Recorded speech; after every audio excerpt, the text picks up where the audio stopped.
when the collective voice of thousands of government employees comes together, the message carry weight.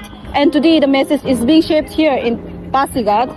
Good morning, viewers. This is Dinong Tang reporting from Gudinotko, Pasigat, where the 7th General Conference of Confederation of Service Associations of Arunachal Pradesh, proudly known as COSAP, is being held.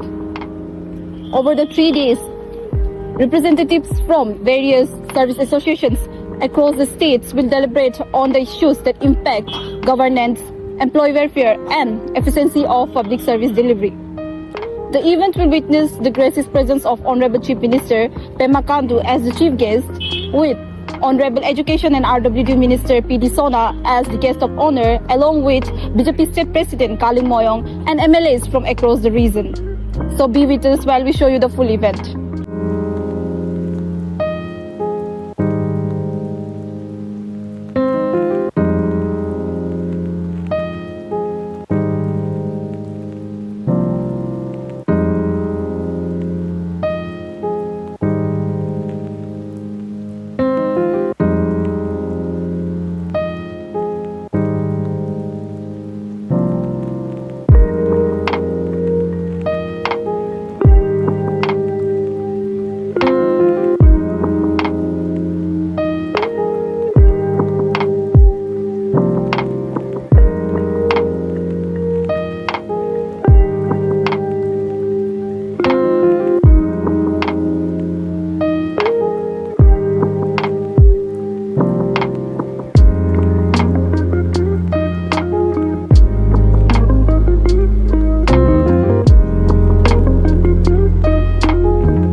On behalf of all registered government employees of Arunachal Pradesh, I take this proud opportunity to welcome today's chief guest, Honorable Chief Minister of Arunachal Pradesh, Sri Pema Khandu ji, to this historical occasion, the 7th General Conference of COSAP 2026, being held here at Gudinotko, Pasigat in East District. Sir, despite your busy schedule, your gracious presence among us has immensely motivated the entire employees fraternity of the state.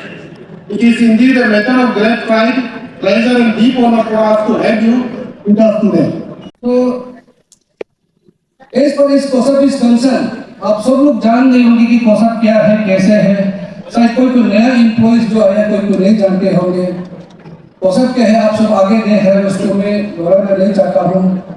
बस इतना एक शब्द रखना चाहता हूँ कि COSAP को क्यों फॉर्म करना पड़ा।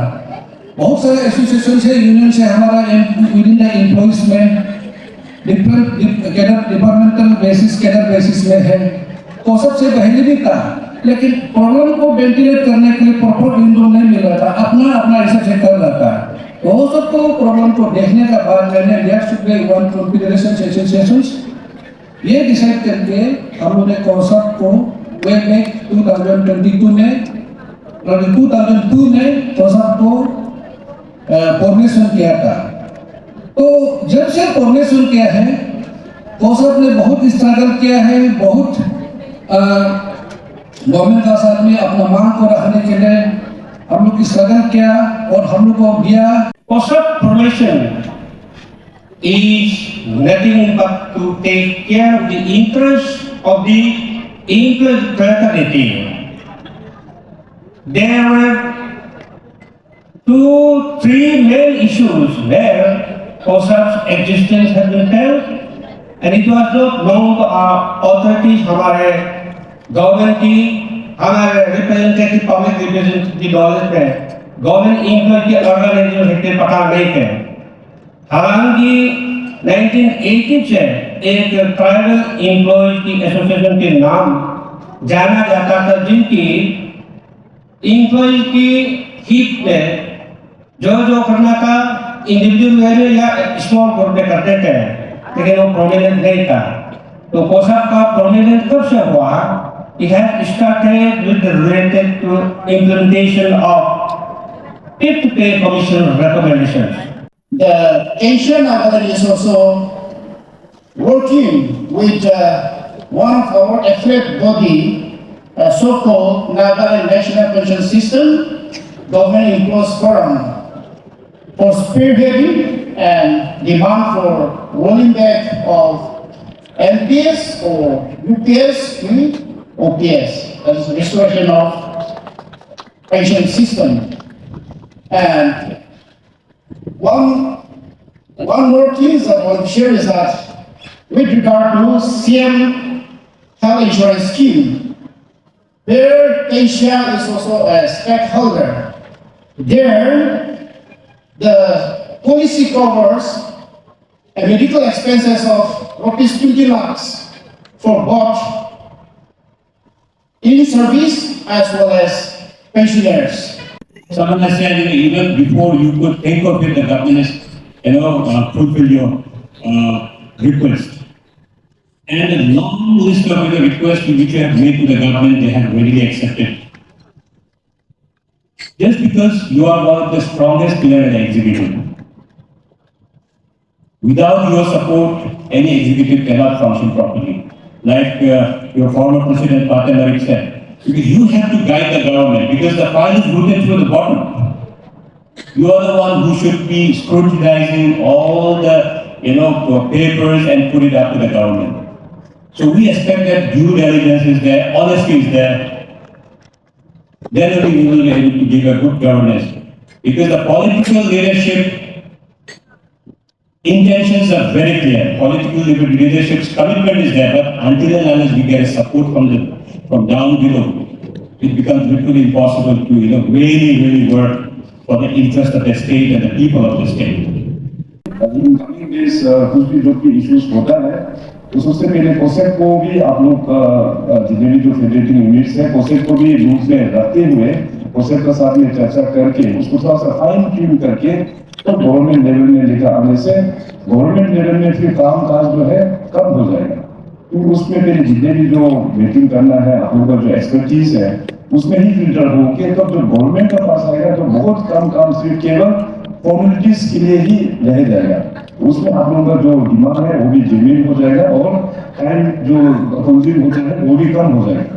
तो हमारे साथ में जो यहाँ पे एडवाइस दिया है, आई थिंक कल COSAP का एक नया एग्जीक्यूटिव बॉडी तैयार होंगे तो आप लोगों का जो भी एनालिसिस करके जो आएंगे तो डेफिनेटली मे भी हम लोग करेंगे कि फ्यूचर में भी बहुत सारा इश्यूज को हम लोग मिलकर एड्रेस करना है। तो COSAP का बैनर में एक बार मीटिंग करने से ये बहुत अच्छा सजेशन हमारे साथ में यहाँ पे दिया हुआ है। आज का जो प्रोग्राम यहाँ पासीघाट में हुआ है ये 2 दिन का प्रोग्राम है, आज और कल चलेंगे। और इस बार का जो प्रोग्राम है अपना जो COSAP 7th जनरल कॉन्फ्रेंस होने जा रहा है। तो COSAP का मतलब हमारे जो गवर्नमेंट एम्प्लॉयज के जितने भी जो एसोसिएशंस है इसका एक प्लेटफॉर्म है, सब मिलके COSAP का अम्ब्रेला में ही आता है। तो इसमें अपना एम्प्लॉयज़ लोगों का वेलफेयर के लिए भी वो लोग डिस्कस करते हैं और आगे का रूट मैप किस प्रकार से होना चाहिए। सो वेरियस इश्यूज़ को लेके वो लोग डिस्कस करते हैं और जहाँ जहाँ गवर्नमेंट को इंटरवीन करना है फाइनली जाके वो लोग एक मेमोरेंडम के रूप में फिर गवर्नमेंट को लेके आएंगे, तो उसका मुताबिक से हम लोग फिर उस प्रॉब्लम को हम लोग एड्रेस करेंगे। सो बेसिकली ये जो कॉन्सेप्ट है जब से इंसेप्शन हुआ है इसमें खास करके कोऑर्डिनेशन बड़ा अच्छा हुआ है, क्योंकि एम्प्लॉयज के बीच में भी जिस प्रकार से जो कोऑर्डिनेशन होना है, वेरियस डिपार्टमेंट के बीच में भी जो कोऑर्डिनेशन होना है और खास करके गवर्नमेंट के साथ में जो कोऑर्डिनेशन का बात होता है, so COSAP has been playing a very vital role in all those years. So COSAP का होने से गवर्नमेंट का जो भी इश्यूज वगैरह भी होता है या कुछ भी प्रॉब्लम होता है तो they become like an partner with government उस चीज को आगे बढ़ाने के लिए। ओके सर, आज हमने यहाँ पे जो अभी के जो करंट प्रेसिडेंट है अलिका तेज, उन्होंने 6 डिमांड्स रखे हैं, तो आप इसको कब से अप्लाई करने के बारे में सोच रहे हैं, उन पे काम करने के? इन्होंने COSAP के माध्यम से जो आज यहाँ पे 6 मेमोरेंडम के बारे में जो यहाँ पे मेंशन किया है, उसमें से हमको लग रहा है कि जो पेंशन स्कीम का जो अभी जो मैटर चल रहा है वो थोड़ा सा ग्रेविटी है और इसको लेके हमने एश्योरेंस दिया हुआ है, क्योंकि हम लोग सेंट्रल पे जो कमीशन के मुताबिक हम लोग फॉलो करते हैं, तो इस चीज़ को लेके सेंट्रल में जाके हम इस बात को जो प्रॉब्लम जो इन लोग ने जो मेंशन किया है उसको लेके हम चर्चा करेंगे। मैंने आश्वासन दिया हुआ है। बाकी जो 5 जो पॉइंट्स है वो उसमें हम चीफ सेक्रेटरी को हम मार्क करेंगे, जितना भी राज्य सरकार के ओर से हो पाएंगे हम पूरा मदद करेंगे। Okay sir, speaking of the hydro power, आपने जो बोला, तो अभी हमारे जो सियांग रिवर है यहाँ पे डैम को बनाने के बारे में सोच रहे हैं, तो उस पे भी आप कुछ बोल देते? It's a very good initiative for the Adi people. Right. सबसे पहले तो मैं ये क्लैरिफाई करना चाहेगा और हमेशा हम मीडिया में ये बोलते आया कि hydro power and Siang upper multipurpose project, this are 2 different entities. SUMP जो है वो एक नेशनल प्रोजेक्ट है, वो एक हमारा जो वाटर सिक्योरिटी और डिफेंस मैकेनिज्म का एक प्रोजेक्ट है। हाइड्रो पावर प्रोजेक्ट तो इसका ऑफशूट है। तो अभी हमारा चर्चा जितने भी जो यहाँ के हमारे उस एरिया के जो गाँव वाला के साथ में हो रहा है और अभी वो लोग उस चीज़ को समझ के अभी आगे आके गवर्नमेंट के साथ में काफ़ी MOU कर रहा है कि PFR को वो लोग करने देंगे। सो PFR होने के बाद तब जाके वो लोग फिर एग्जामिन करेंगे कि ये प्रोजेक्ट जो है कितना उन लोगों के लिए मददगार होगा, कितना जो नेशनल प्रोजेक्ट का जो दर्जा दे के रखा हुआ है, कितना इसमें वजन है, कितना वजूद है उसमें। तो अभी अच्छा बात यह है कि PFR में अभी लगभग सभी लोग एग्री हो रहा है। सो आई एम वेरी ऑप्टिमिस्ट कि इस सीजन में जल्द से जल्द हम लोग काम ऑन ग्राउंड में शुरू हो पाएंगे और इसका डायरेक्टली जो फायदा होगा डेफिनेटली अपना आदि समाज को ही इसमें डायरेक्टली फायदा होगा, उनका फ्यूचर सिक्योरिटी होगा इस प्रोजेक्ट को लेके।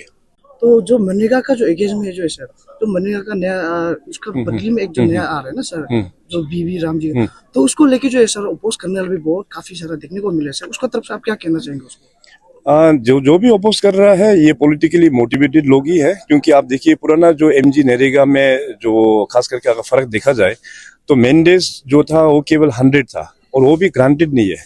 इस बार का जो अभी नया स्कीम जो MG नरेगा को रिप्लेस करके जी राम जी जो नया स्कीम जो आया हुआ है, मिनिमम 125 डेज का ये ग्रांटेड एम्प्लॉयमेंट ये स्कीम वहाँ पे दिया हुआ है।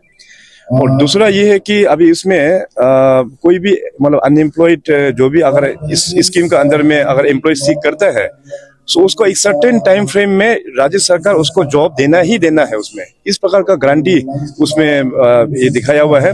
और पुराना MG नरेगा में कुछ दिशा नहीं था। इस बार का जो जी राम जी जो स्कीम है उसमें 4 पिलर्स में उसमें काम किया जाएगा। अपना रूरल इंफ्रास्ट्रक्चर को लेके काम किया जाएगा, अपना जो लाइवलीहुड को लेके काम किया जाएगा, वाटर सिक्योरिटी को लेके काम किया जाएगा। सो इस प्रकार का पैरामीटर्स भी डिफाइन किया हुआ है। So it's a very welcoming step जो भारत सरकार ने लॉन्च किया हुआ है। As the deliberation continues, now the focus is shift on whether the discussion here translates into concrete action for government employees and stronger administration in Arunachal Pradesh. So that was all. This is your reporter signing off from the heart of Pasighat with camera person Ralduk Moyong, and keep watching Eastern Post.